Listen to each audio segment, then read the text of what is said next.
Bwana msemaji, leo ni siku ya mwisho hapa Ismailia. Naona mnyama ndio anafanya mazoezi yake ya mwisho. Labda maandalizi mpaka sasa kuelekea kwenye mechi, pengine inaweza kuwa ni mechi muhimu zaidi kwa mnyama msimu huu, yanaendelea? Maandalizi yanakwenda vizuri na yanakwenda kukamilika. Tumekuwa na siku 4 madhubuti sana hapa katika mji wa Ismailia, siku 4 ambazo zimeambatana na mazoezi katika uwanja wa mamlaka ya mfereji wa Suez, na Mwalimu Fadlu amepata nafasi tulivu, nafasi thabiti ya kufanya mazoezi na kutengeneza mipango yake barabara kuelekea katika mchezo huu. Na jambo la kushukuru ni kwamba wachezaji wote 23 ambao tumesafiri nao wote wapo katika hali nzuri, hakuna hata mmoja ambaye ana changamoto ya kiafya.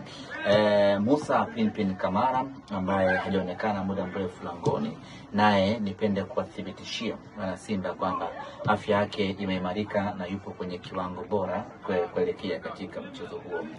Kesho tunataraji kuondoka hapa katika mji wa Ismailia kuelekea katika mji wa Suez, ambako ndio mji tutakaochezea mchezo wetu na Al Masry. Tuondoka hapa majira mchana, tutafanya mazoezi katika uwanja wa Suez ambao kutoka hapa Ismailia mpaka mji wa Suez ni takriban mwendo wa masaa 2. Kwa hiyo tutaondoka hapa mchana, moja kwa moja tutafikia uwanjani, tutafanya mazoezi, na baada hapo hatutarejea huko Ismailia. Tutabaki hapo hapo katika mji wa Suez kusubiri mchezo wetu siku ya kesho kutwa. Kwa hiyo maandalizi, nipende kuwathibitishia wana Simba ya kwamba maandalizi yetu yamekamilika. Vijana wetu wako sawa sawa kuelekea mchezo huu na wako tayari kuivusha Simba.